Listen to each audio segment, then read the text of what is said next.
My people, we're continuing yesterday's conversation, and today it gets uncomfortable. Yesterday, we heard African American power brokers issue a clear warning at the African Union. This is my 31st trip to Africa. I've been coming here about 45 years. And I just want to say this to you and still be loved. We are running out of time. You will never change that which you tolerate, and you will only change when you get angry. Africans are not angry. We are not angry enough. Africa is running out of time. Not time to talk, but time to act. Because if Africa does not unlock diaspora power quickly and strategically, we risk losing one of the greatest economic opportunities of our lifetime. So today we're applying that warning to a real-world case study. A nation that had the world's attention, the diaspora's trust, and a historic opening that most nations never get. And that country is my very own Ghana. In 2019, Ghana launched the Year of Return, an invitation to Africans in the diaspora, especially African Americans, to come home 400 years after the first enslaved Africans were taken to Jamestown, Virginia. It was bold, it was emotional, and yes, it was powerful. And it worked in ways most governments only dream of. But then something happened. Ghana captured momentum, but failed to convert it into systems. And when a new government came in, instead of refining and evolving that momentum to meet the scale of this moment, the focus faded, leaving a vacuum that Dirty December and holiday tourism rushed in to fill.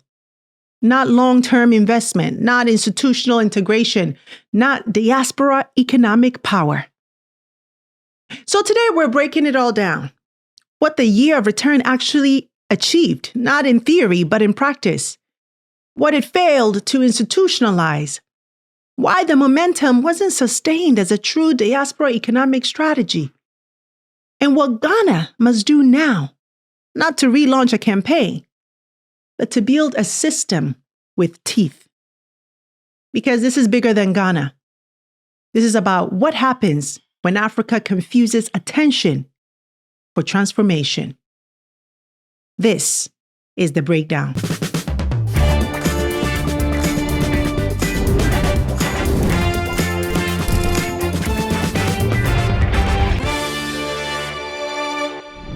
All right, my people, welcome and shout out to everyone watching. If this is your first time joining us, welcome to PanaGenius TV. I'm Sandra Babu-Boateng, and this is The Breakdown, where we center Africa and the Black world in today's global affairs. We go live weekdays at 4 p.m., breaking down what's happening, why it matters, and most importantly, what it means for our collective futures. If you haven't already, make sure you subscribe to the channel and tap the notification bell so you never miss another show. All right, now let's warm up the chat, okay? Drop where you're tuning in from and what's happening there. One thing that's happening there that we should know about. Many of the topics that we cover here on the show come directly from you, and I truly appreciate that. So please keep them coming. We're building something truly, truly powerful together. And a quick reminder that I am now on Substack, where I share real-time reactions to breaking news and deeper analysis that I don't always have time to unpack here on the show. You can subscribe at sandrababuboateng.substack.com and let's connect there, okay? And also my State of Africa report is dropping on February 1st. Now, I've spent months synthesizing the biggest stories of 2025 in the conversations we've been having here as well, to give you a clear, holistic view of where Africa stands and where it's headed. From leadership and geopolitics to investment and the diaspora, this report is about clarity, context, and direction.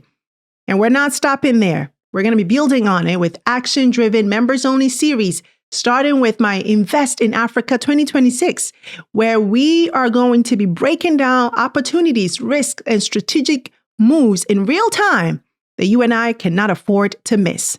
Okay, if you want early access to the report and what comes next, join the waitlist using the link in the description. And let me also take a moment to say thank you.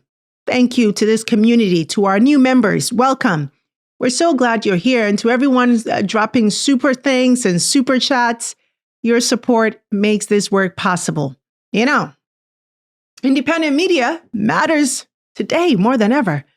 We're navigating an era of AI and misinformation and too much noise. And trusted, grounded analysis is harder to find. That's why this community matters. So please lean in, become a member, invest meaningfully, and help us shape our own narrative. Because until the lion learns how to speak, the story will always glorify the hunter. Thank you for showing up. Thank you for believing in this work. And thank you for investing in a platform that centers truth, context, and yes, our future.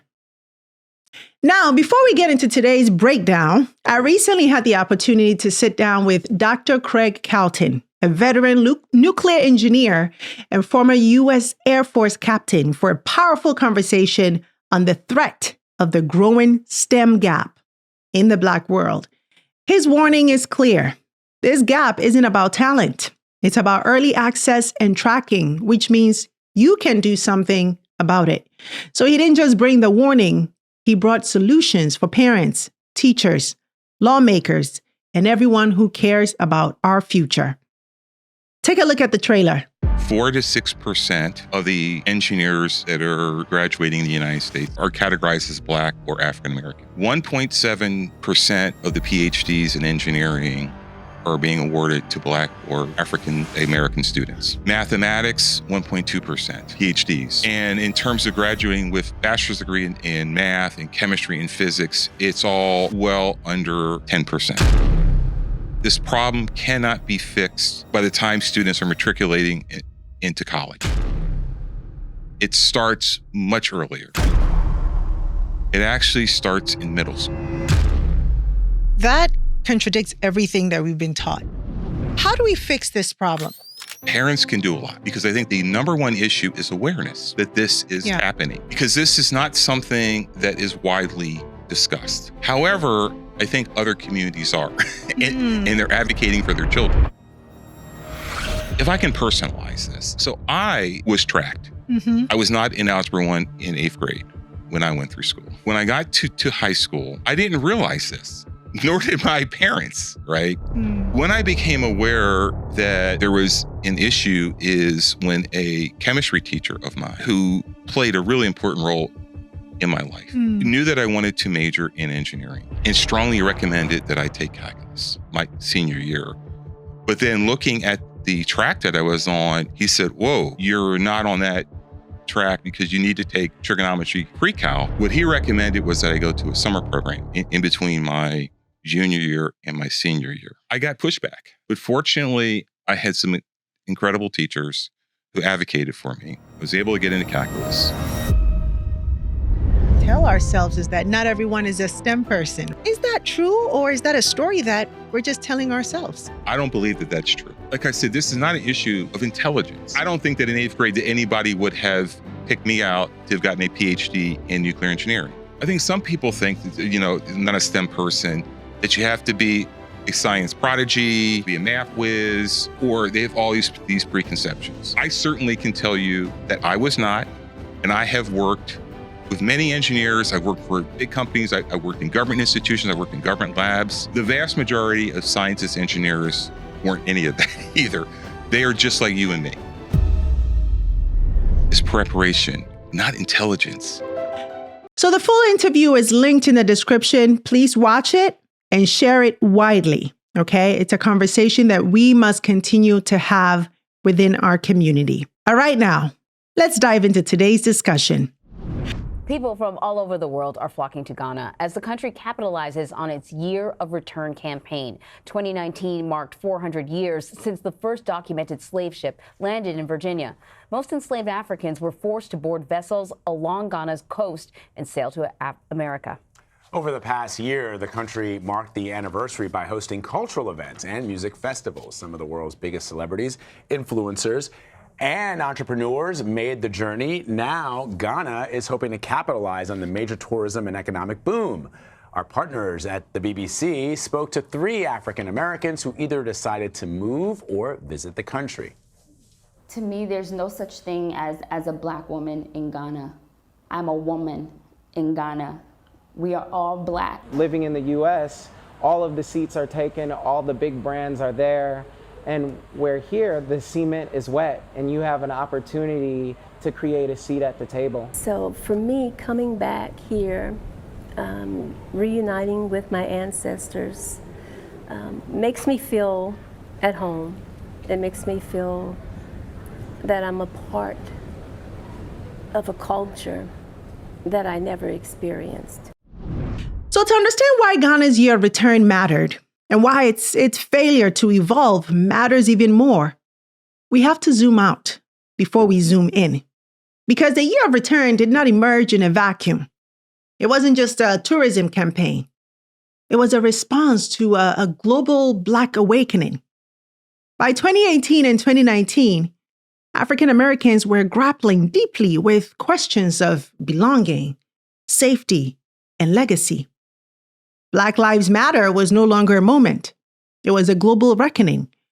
Protests were erupting across the United States and beyond, forcing a hard confrontation with the reality that citizenship alone did not guarantee safety, dignity, or justice. At the same time, the movie Black Panther came out and did something profound. It didn't just entertain. It reintroduced Africa, not as a poverty or a crisis, but as power, innovation, beauty, and sovereignty. You see, for many in the diaspora, Black Panther ignited a renewed sense of African pride. Everyone was talking about Wakanda. It reminded people who they were and where they came from at a moment when the world was telling them that their lives were disposable. Meanwhile, the Caribbean was deepening its reparations conversation, moving from moral argument to policy and economic redress.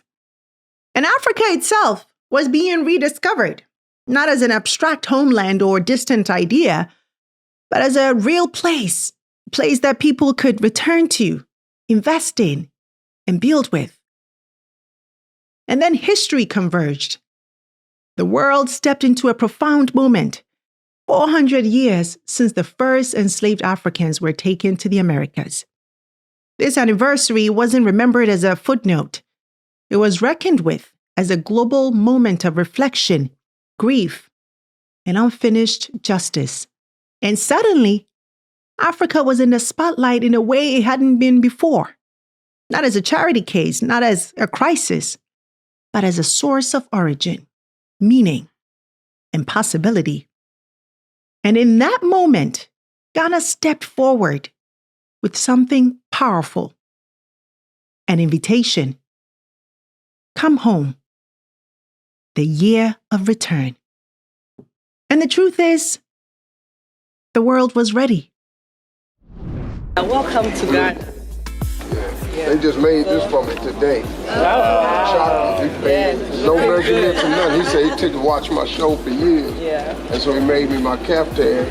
So I put it on, just kept it on. I said, I don't rock that. It's nice and sexy, ain't it? What your thoughts are on the fact that the president of Ghana has made a call for people to come back to the motherland. What your thoughts are on the year of return? I mean, I just think it's a fabulous idea, you know.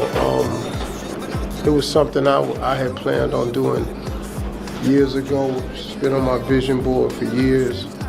And this was the time I was coming for some other business and things to make a deeper footprint over here than just to come over here, perform, and go back.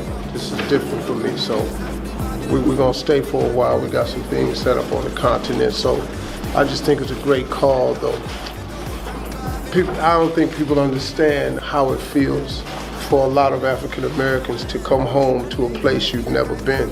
I mean, how you never been home before? I think it's emotional for everybody. Every African American should experience it for their own soul. It's for your soul. You know, your soul is here. And so it's nothing but greatness being here. I mean, you know, this is home. It's when we get here, the first time I came here, I couldn't stop crying because I had come to a place called home, which I had never been, and I felt robbed. Now, to understand exactly how successful the year of return was, let's look at some numbers, starting with 2019, the year it launched. In 2019, Ghana recorded about 1.1 million international arrivals, an 18% increase from the previous year. That surge generated an estimated $3.3 billion in tourism receipts, a record at the time and one of the biggest contributions to the national economy from travel and tourism. Some reports estimate up to $1.9 billion directly linked to year of return arrivals, especially from African American and Caribbean diaspora visitors. Those numbers tell us something huge. The year of return wasn't a small bump. It was a structural shock. Airports were full, hotels were booked, and Ghana suddenly became one of Africa's hottest cultural and travel destinations. Now here's where the spillover effect begins. We all know after 2019, the world hit a pandemic. But despite the global pandemic, tourism in Ghana didn't collapse permanently. The numbers dropped significantly in 2020 due to the pandemic, as you can see here, but then it rebounded and climbed year after year, even surpassing pre-pandemic levels. By 2023, Ghana's tourism receipts were estimated at around $3.8 billion, up from about $2.5 billion in 2020. And in 2024, Ghana's tourism sector set a new historic record, generating approximately $4.8 billion in revenue from around 1.2 million international visitors, a 12% rise over 2023. That means Ghana tourism industry didn't just recover after global disruptions. It kept growing to new heights. And that continued growth indicates the year of return didn't just bring a temporary spike. It helped reposition Ghana as a long-term heritage and diaspora destination. In fact, researchers and industry reports show Ghana's momentum today, with rising arrivals, record receipts, and broader tourism activity, is rooted in the global visibility the year of return created. So here's the point I want to make crystal clear. The year of return wasn't a one-off spike. It spilled over into subsequent years. It helped build brand Ghana as a cultural and heritage hotspot, and it reshaped long-term travel patterns, bringing sustained international visitation. In other words, what started as a symbolic homecoming became a real economic force, not just in 2019, but in the years that followed. It was a clear example of what happens when a powerful idea converges with perfect timing and genius marketing, yes. And we have to give credit where it's due. This is one area where the Nana Akufo-Addo administration got it right. They understood the moment, they read the global mood, and they positioned Ghana accordingly. And that's precisely why Ghana's year of return is not simply a tourism story. It was an economic and strategic opening, one that should have been deliberately leveraged into systems, institutions, and long-term diaspora integration. So the year of return invited tons of people back to Ghana. And so is this thing of running out of forms part of this return home for so many people? Last year, it was almost to date, a year ago to date, over 500 people were granted citizenship here in Ghana. A big ceremony. Yes. And nothing since. Well, I think that was like a special event ceremony. Are you saying that they should be running those annually or, or periodically? Well,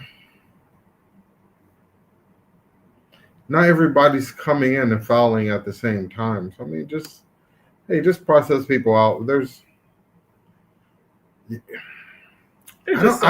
I don't know if the people in charge understand why people are coming or what the benefits of us having, that citizenship here does for us. And so for them, it's like, whatever. But for us, it's like, it's a pretty big deal. Yeah. So, it's just, there's a disconnect. So let's talk about why it failed to deliver on that. The year of return worked. The numbers proved it. The spillover proves it. The global attention proves it. But success exposed a deeper problem. Because while Ghana successfully attracted people, it failed to absorb power. And that distinction, it matters. The year of return was designed as a moment, but it was never fully evolved into a system. There was no permanent diaspora economic architecture built alongside the campaign. No unified diaspora investment authority, no standardized pathway from tourism to residency to citizenship and then to enterprise. No clear pipeline for diaspora capital to flow into priority sectors like housing, agriculture, infrastructure, or technology. So people came, money was spent, but ownership remained limited. And that's when the cracks began to show. Local communities started feeling the pressure. Living costs rose in certain areas. Tourism conversations shifted toward exploitation. Land disputes intensified. And this became one of the most contentious flashpoints. Not because return was wrong, not because diaspora engagement was the problem, but because the right systems were never put in place. Without clear land use frameworks, transparent ownership rules, community protections, and structured investment channels, return became transactional instead of transformational. In other words, what should have been shared growth turned into friction. And that is the danger of moments without machinery. Because when systems lag behind symbolism, even good intentions can create instability. And here's the uncomfortable truth. Tourism is consumption. Development is production. Ghana leaned heavily into the first, but never fully built the second. And another thing is that when it comes to Ghana is that the system is not really built well to accept returnees. If you think about most people's journey, right, whether they're Ghanaian, they have Ghanaian lineage or not, right, trying to come back, the number of things you have to try and put in place for yourself make it going back very difficult. If you don't have a business, how do you think about getting a job, right? How do you first land in Ghana? If you when it comes to housing, how do you what are you going to do? How do you establish yourself? Do you see what I'm saying? The system is not, there's no direction. There's no, okay, you're moving to Ghana. Okay, this is what you need to do, X, Y, Z, right? It's not all laid out for you. It's not easy. There's not some package deal that can say, okay, well, you're moving back to Ghana. Okay, well, here's your package. This is what you need to do. And this is how we can help you achieve these things quickly so you don't have to struggle to do it. You don't have to struggle with, trying to get a license, trying to set up Momo. You don't have to find out these things in bits from here and there and everywhere. There's no clear set path for you to be able to do it. There's no easy way for you to do it. You just have to figure out. Some people will come get an Airbnb for a while until they figure out, how they're gonna live. Are they gonna try and build somewhere? Are they gonna try and rent somewhere? Even that, when you rent, the amount of money that you have to pay up front, it's like, so where's the accommodation we can do month to month to help you out while you're trying to establish yourself? The system is not set up to help you it's not set up to receive any type of returning diaspora or whatever. It is estimated that over 85 to 90% of diasporans who moved to Ghana during the year of return have eventually moved back to their countries of residence. That data alone should stop us in our tracks because it tells us something critical. Ghana captured the moment, but failed to sustain it. This was not a failure of interest. It was not a failure of love. It was a failure of structure. You have to deal with bureaucracy, corruption, systems not working. who is thinking, okay, yeah, this is a great deal? No one's thinking that's a great deal. We do it because sometimes it's the lesser of two evils, but not because we enjoy it. And so really Ghana needs to put some things in place to, which I believe, I guess, I mean, to be fair, they are trying to do that. That's what the whole diaspora network movement is about, right? It's trying to help people to move back, but it's not a complete system yet, right? People are still struggling. People are still falling through the cracks. Things are still happening, right? People are still getting taken advantage of. Scams are still being run. Things are still happening to people. People are still losing their life savings. You know, all of this stuff that people don't want to deal with. Nobody wants to move to Ghana and have that happen and then have to go back to the West with their tail between their legs because it didn't work out how it was supposed to work out, because there are no protective measures in place for people when they move to Ghana. You know, Ghana will welcome you with words. Come back. It's the year of return. It's the time is now, this, that, and the other. But the systems will frustrate you. So Ghana will welcome you with words, but frustrate you with systems. And that is the unfortunate thing about it. Ghana will welcome you with words, but fail you in systems. What a statement. And we need to pause on that because it captures the heart of the problem more honestly than any policy document ever could. Words are easy. Ceremony is easy. Invitations are easy. The systems are hard. Systems are what turn goodwill into durability. Systems are what turn emotion into equity. Systems are what make progress survive beyond one administration, one campaign, or one moment. Without systems, even the most sincere welcome becomes tiring. Because systems are what determine how fast you can register a business, whether your land title is secure, if your residency status is clear, how disputes are resolved, whether rules are predictable or not. And when those systems are weak, people don't leave because they don't love the country. They leave because life becomes unnecessarily difficult. This is why sustainability matters. A diaspora strategy cannot rely on passion alone. Passion gets people in the door, but systems keep them in the room. And this is where Ghana's missed opportunity becomes instructive for the entire continent. The problem was never the welcome. The problem was the absence of machinery to support the welcome. And that's why when Ghana elected a new administration last year, I was watching closely, my people, because this was a moment of decision. I was hopeful that the new government would seize the opportunity to build on the year of return, to upgrade it, refine it, and transform it from a campaign into a durable system. But instead, the initiative was quietly discontinued and replaced with a new program, one that, frankly, has less clarity, less context, and far less global resonance. Aim to harness the country's rich cultural heritage, natural beauty, and our dynamic creative sector. Our flagship initiative, the BlackStars Experience, aims to establish Ghana as the gateway to Africa for the global diaspora, featuring thoughtfully curated cultural, historic, and creative arts experiences in collaboration with the private sector, diplomatic missions, ministries, departments, and agencies. Our aim is to position the BlackStars Experience as a uniquely Ghanaian tourism brand. The Pan-African Month will be a part of the BlackStars Experience.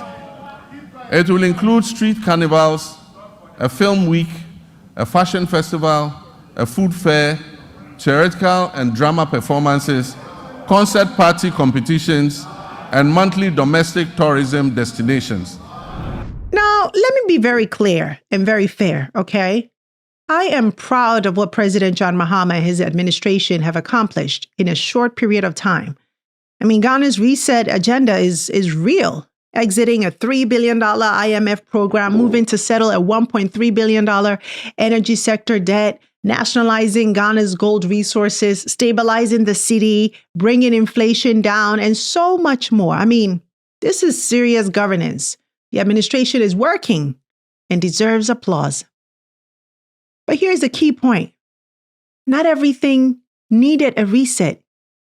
Certain things needed to be continued. The year of return was one of those things. It did not need to be abandoned. It needed to be evolved. And here's the critical point. The previous administration had already begun that transition. The year of return was evolved into Beyond the Return, a 10-year initiative designed to deepen cultural, economic, and investment ties between Ghana and the African diaspora from 2020 to 2010. It was to be the bridge, the runway, and that was the perfect opportunity for the Mahama administration to step in midway and say, we're inheriting something that works, but we're going to strengthen it. We see the gaps. We acknowledge the structural issues. And here's how we're going to fix them and make this sustainable. Because when something works, when it captures trust, attention, and momentum, leadership is not about starting over. Leadership is about building forward. And, we've talked about this issue of continuity and why it's one of Africa's biggest setbacks. Because every time a new administration comes in, they have to do their own thing. But sometimes we have to build forward. We have to continue what already works. And Ghana missed another opportunity there. Not by launching the year of return, but by failing twice to finish what is started. This is the lesson this moment leaves us with. Many who returned are now leaving again, not because the connection wasn't real, but because the systems weren't ready. And now we've reached a point where diaspora engagement can no longer be a slogan. It is a necessity. It is a strategy. It is a matter of economic survival. Which brings us to yesterday's show. This is my 31st trip to Africa. I've been coming here about 45 years. And I just want to say this to you and still be loved. We are running out of time. You will never change that which you tolerate, and you will only change when you get angry. Africans are not angry. We are not angry enough. So until we get angry, nothing's going to change. Now, what do I mean by that? I do not sense from Africans throughout the diaspora a sense of urgency. I don't sense a sense of urgency. We're running out of time. We must act now. I said act, not speak. Act. We know what we're supposed to do. We know how to do it. We have the intellectual and human capital to do it. We just don't have the sense of urgency. We must act now. We are running out of time. Now that line should be ringing in Africa's ears, because the diaspora remains Africa's most underutilized superpower, yes. Not charity, not nostalgia, power. And Ghana had a rare chance, a historic one, to establish a blueprint that other African countries could follow. Even with all its gaps, look at the ripple effects of the year of return. Across the continent, countries took notice. Several African nations are now intentionally inviting the diaspora home through citizenship pathways, heritage visas, and investment incentives. Nigeria became inspired to scale its Dirty December experience into a global cultural and tourism magnet. Others are experimenting with diaspora bonds, returning programs, and heritage initiatives. In other words, Ghana didn't just launch a campaign. It sparked a continental movement. And that's why this matters so much, because when you start a movement, leadership isn't just about being first. It's about finishing the work. Ghana showed Africa what was possible. Now it has a responsibility to show what sustainability looks like. And this is where I believe the Mahama administration still has an opportunity. Not to restart the year of return as a slogan, but to revive it as a system.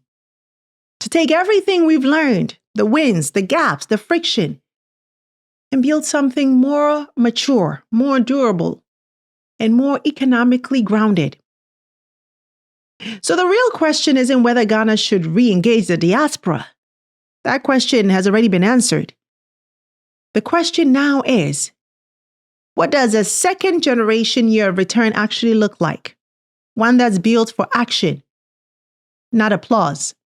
What does a year of return 2.0 look like? What structures would turn diaspora love into diaspora leverage? What systems would make return not just emotional, but viable? Because, my people, time is not on our side. And this moment, this opening, will not wait forever. If the warning is act, not speak, then the question becomes, what does action actually look like? Well, first, Ghana should make diaspora engagement an economic policy, not a tourism program, and be very clear about that. Diaspora engagement cannot live only in culture or tourism ministries. It must sit at the center of economic planning. Create a diaspora economic authority with real mandate. Tie diaspora strategy to national priorities such as housing, energy, agribusiness, manufacturing, tech. Measure success by jobs created, businesses launched, capital deployed, not visitor counts. Number 2, build a clear return pathway, end-to-end. Return cannot be improvisational. Create a standardized pipeline from visit to residency to citizenship to enterprise and to ownership. A real structure of what that looks like. Fast-track residency and work permits for verified returnees. Transparent citizenship timelines and criteria.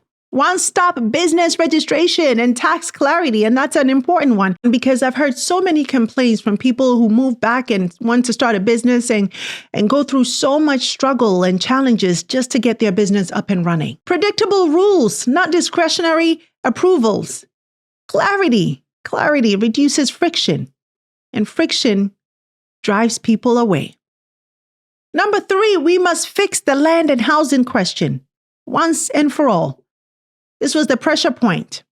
It cannot be ignored. Introduce dedicated diaspora housing zones with verified titles, transparent land registries and dispute resolution courts, community benefit frameworks so that locals grow with, not against returnees. The goal is for return to create shared growth, not resentment. And number 4, Ghana must turn diaspora capital into co-investment, not consumption. Tourism spends, but investment builds. We must launch co-investment platforms that match diaspora capital with public and private projects. Open bidding on government mega projects to diaspora firms. Incentivize joint ventures, diaspora expertise, and local ownership. The goal is not spending money in December. It's building companies that last all year. Number 5, Ghana must put the diaspora at the table. You cannot design for people without them. There must be formal diaspora representation in economic planning. There must be annual Africa Diaspora Economic Forum with deliverables, not just panels. There must be policy feedback loops so systems evolve with reality. Participation builds trust, and trust is what will unlock capital. Number 6, we must shift the narrative from come home, period, to come home and build. That makes a difference. This is the mindset change. The message must no longer be come home for December. It must be come anytime throughout the year to build. And here's how we'll support you. The bottom line, Ghana already proved it can ignite a movement. Now the task is to institutionalize it. Because the diaspora is not a trend. It is not a season. It is not a slogan. It is Africa's most scalable, global, ready-to-deploy advantage. And as we were warned, we are running out of time. So the real test of leadership now is not vision. It's execution. And let me add this clearly. Ghana does not have to do this alone. It doesn't need to reinvent the wheel or carry the burden by itself. It can engage diaspora leaders in designing the right policies and frameworks. And when I say diaspora leaders, I'm not talking about celebrities. I'm talking about policymakers, institutional investors, fund managers, and senior executives, people who understand capital, regulation, and scale. There are Black executives and C-suite leaders across Fortune 500 companies, private equity firms, and infrastructure funds who are actively looking for new markets, places to expand operations, build data centers, invest in energy, logistics, housing, and tech. Those are the people Ghana needs at the table, not just as visitors, but as co-designers of investment programs that work for Ghana and meet global capital standards. That kind of engagement doesn't just attract African Americans. It attracts institutional money. It creates advocates, people who can open doors in boardrooms, investment committees, and policy circles around the world. And those networks already exist. Many of those leaders convene every year at spaces like the BlackStars Experience in New York City, where policymakers, executives, investors, and global operators are coming to have these conversations. That's why this matters, because what Ghana needs now is not another campaign. What it needs is a coalition. And we've already seen what that kind of leadership looks like. Leaders like Senator James Sanders, who stood at the African Union and laid out a practical, actionable blueprint, not rhetoric, but structure. Let's take a look. The third thing that I want to speak of is the need for an African-American think tank. There are just too many good ideas coming up here, and that there needs to be a place of collecting it, a place of focusing it, a place of taking it and taking it further, a place that works it and brings it to you in a form that is ready for you to deal with. There is a need for a think tank, one that doesn't just speak of what's going on in Africa, but what's going on in America, or the Americas, let's do this right. And we need to get some of our best minds together, some of the best people that money can't buy, and have them come into a room and think of some further steps. We also need to, and I guess this has more to do with the African Americans here, we need to rebuild an organization, Trans-Africa. There has to be a lobbying organization for Africa. Just as our brothers, the Jews, have several lobbying organizations for Israel, and our brothers, the Chinese, everyone has, we need to have an organization that, under the guidance of the African countries, can say, here are the issues that we want to fight for, and start organizing the Africans in America to start putting pressure on their governments so that when you come there, you at least get an open door instead of the runaround that we get, the royal runaround where you ultimately meet with the guy in charge of the copying machine instead of a decision maker. We need to have someone who says that you can't have these people just run in circles, that they're going to have to be treated seriously. And now let's go even more granular, things that we can do in here. We need to speak of South-South trade. We need to speak of how the diaspora and Africa can trade with each other. You've heard the figures of the monies that we have. Why aren't you getting part of that? If you could just get a tenth of that, it would do amazing things. We need to speak of South-South trade. This is a day and age of computers. Why don't we have a list of what are the mega projects that the African governments are doing where we could bid on?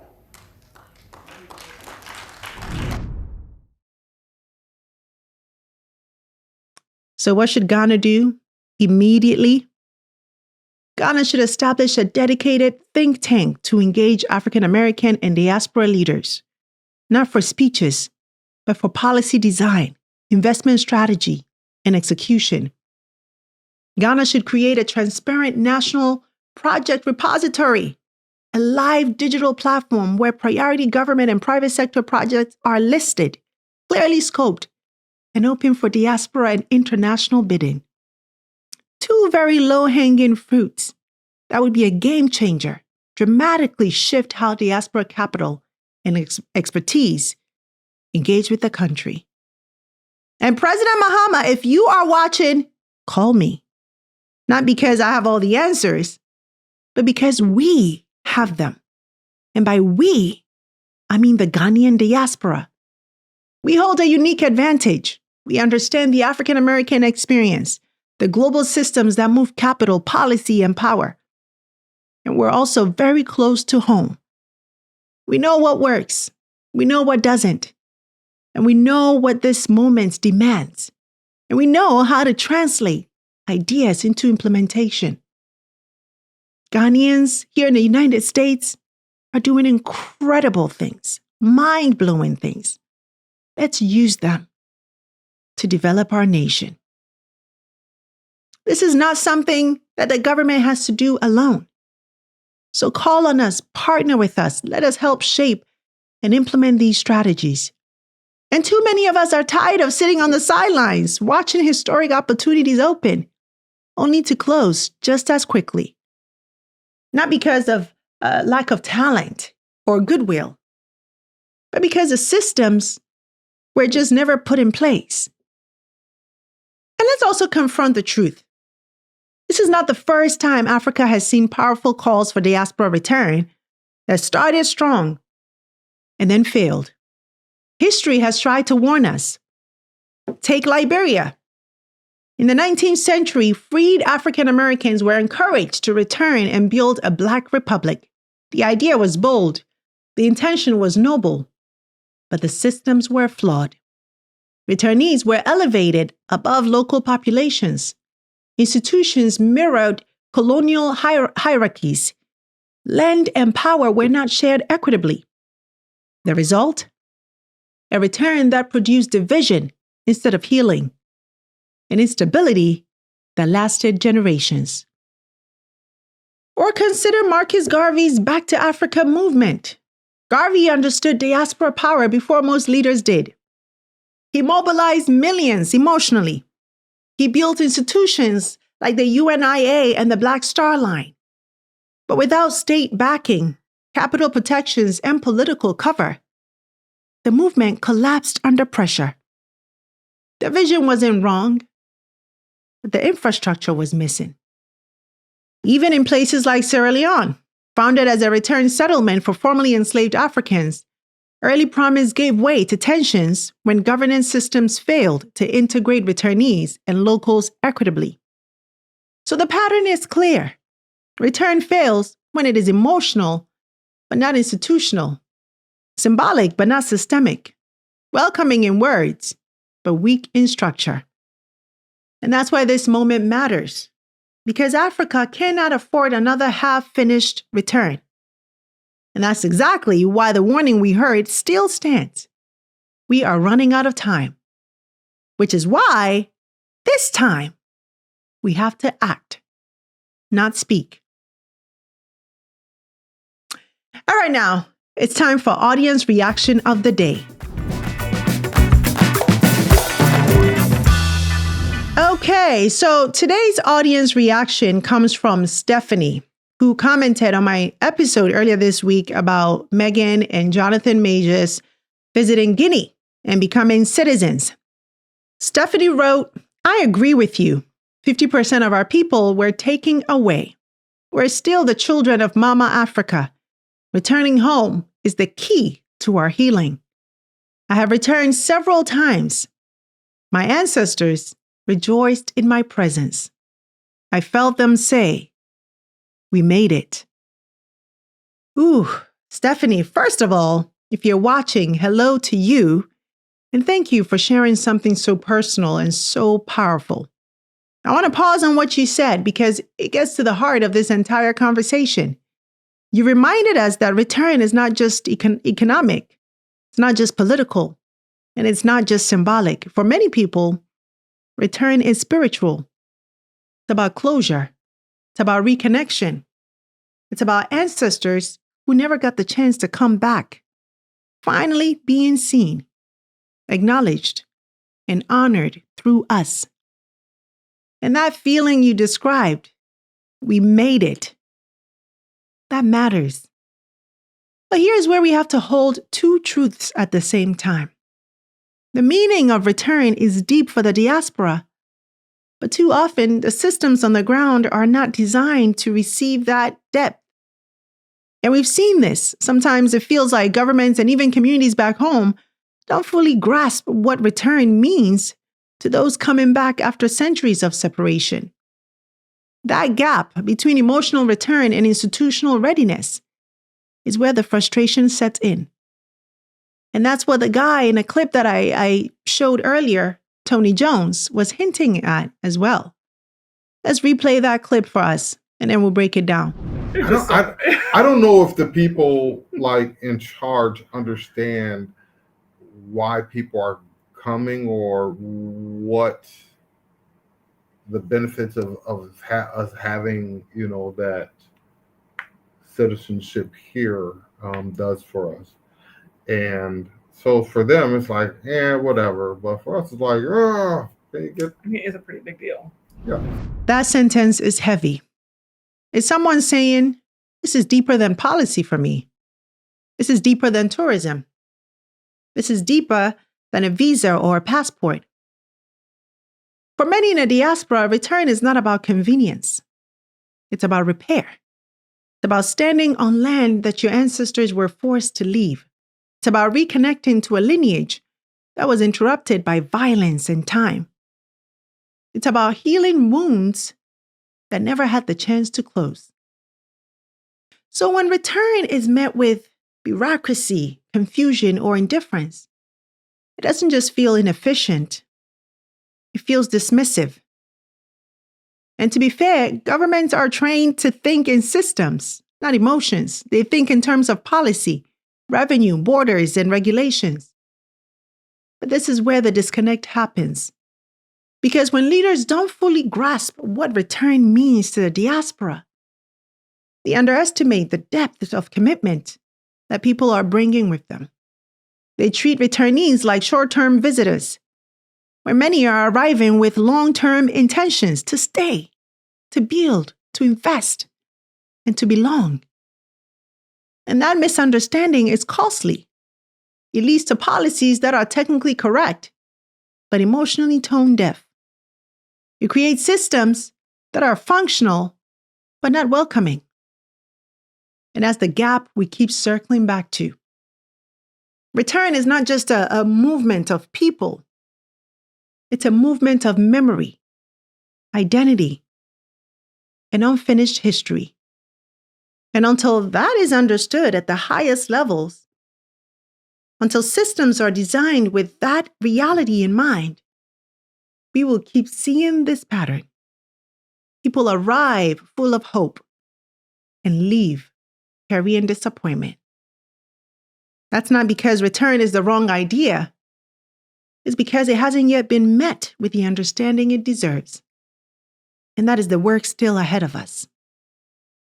And once again, thank you, Stephanie, for adding your voice to this conversation. And to all of you, keep the comments coming because I really am paying attention. What I love about this community is that we don't just watch, we think together. You share openly, you challenge ideas, you add clarity and depth. You're not just viewers, you're co-analysts. And that matters more than you know, so keep them coming. All right, now, it's time for History Lesson of the Day.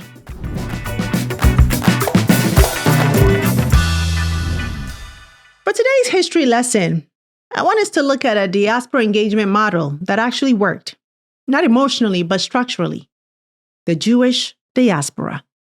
And before anyone gets uncomfortable, let me be clear. This is not about comparison of suffering. This is not about ideology. This is about systems.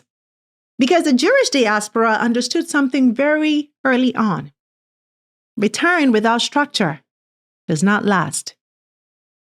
After centuries of displacement across Europe, the Middle East, and North Africa, Jewish leaders didn't just rely on memory or spiritual longing. They built institutions. Let's strip this down to mechanics. The success of the Jewish diaspora was not accidental, and it was not emotional alone. It was engineered through law, finance, institutions, and coordination. One, return was codified in law. In 1950, Israel passed the Law of Return. What it did was to guarantee automatic right of return and citizenship to Jews globally. It also removed uncertainty, negotiation, and gatekeeping, making return a right, not a favor. What did it achieve? Well, millions returned over decades with legal clarity. Again, it made return predictable, scalable, and yes, permanent. So the lesson for Africa? Return cannot rely on presidential goodwill or ad hoc programs. It must be codified, standardized, and protected by law. Second, diaspora capital was mobilized through structured finance. Israel didn't ask the diaspora to invest emotionally. It created formal financial instruments like Israel bonds, where diaspora members could buy government bonds directly. This was then used to fund infrastructure, housing, energy, and defense. It raised tens of billions of dollars over decades. Essentially, diaspora capital became development capital. Money flowed into long-term national priorities, not consumption. Here's the irony. The diaspora is sending over $100 billion in remittances to Africa each year, but it does not fuel real development. We have diaspora bonds that are under-promoted and underutilized to their maximum capacity in driving real investments. We need to understand that tourism spending is short-term, but diaspora bonds, co-investment funds, and infrastructure notes create durability. Third, land and settlement were centrally managed. Return without land systems creates conflict. Israel understood this early. The Jewish National Fund acquired and managed land. There were clear land use rules tied to settlement, agriculture, and housing. There were centralized registries and planning authorities. The outcome was clear. Reduced uncertainty for returnees, and it also enabled mass housing, farming, and industrial planning. The lesson for Africa? Land disputes in Ghana and elsewhere were not inevitable. They were the result of missing land governance frameworks for returnees. Number 4, diaspora was given formal political voice. Diaspora influence wasn't symbolic. It was institutional. How? They introduced structured relationships between diaspora organizations and the state. permanent lobbying arms in the US and Europe, policy coordination between diaspora leaders and Israeli ministries. So diaspora shaped foreign policy, aid flows, trade, and security.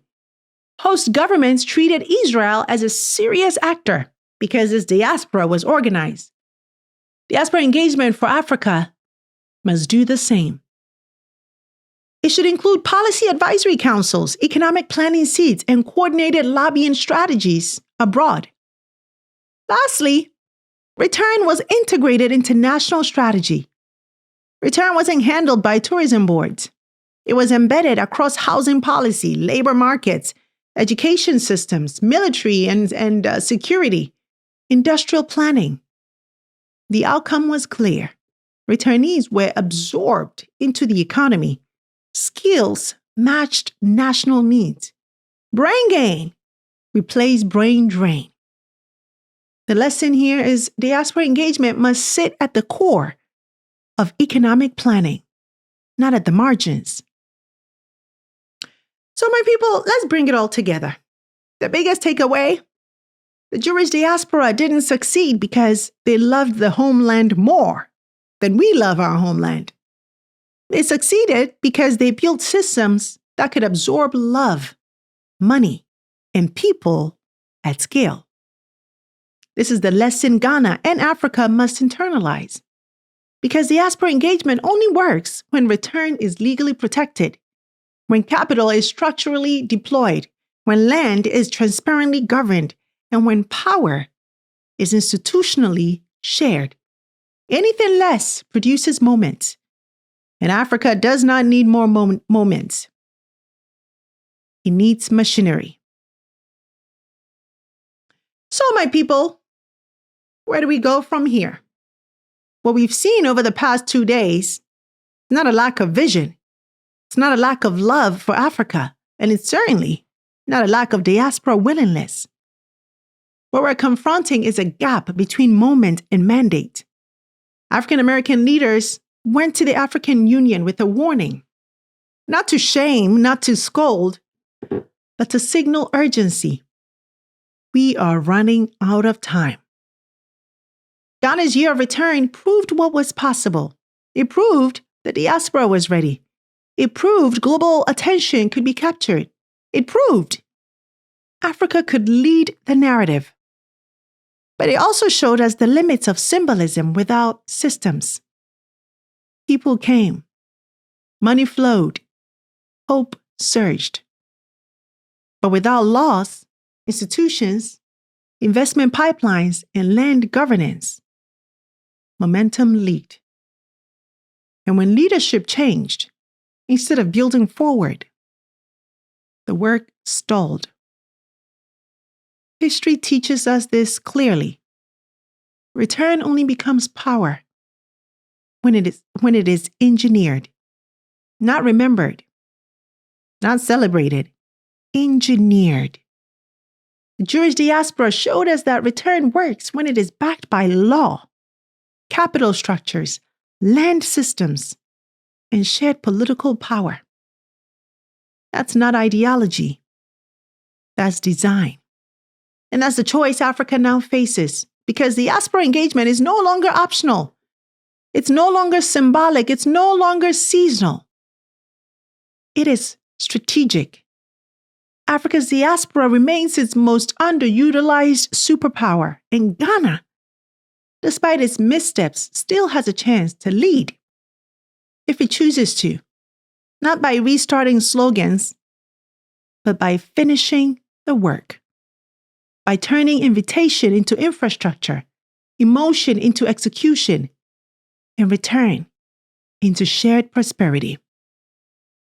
That is the unfinished story of the year of return. And that story is still being written if we move now. That brings us to the end of today's show. But before I close, I want to hear from you. After everything we've unpacked, the warning from the African Union, Ghana's year of return, the missed systems, the lessons from history, what stood out to you the most? And here's the question I really want you to sit with. If you were advising an African government today, what is the first concrete system you would put in place to unlock diaspora power, and why? Is it law? Is it land? Is it investment vehicles? Is it political representation? Drop your thoughts in the comments. Challenge each other respectfully. And let's build on each other's ideas. And I'll be reading and chiming in. All right, my people. That's it for today's show. Thank you so much for being here.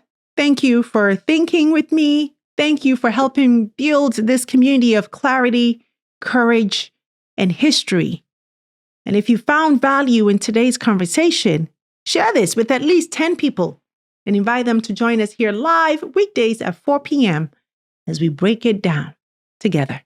And don't forget to subscribe, join our channel membership for deeper dives, and stay connected with me on Substack.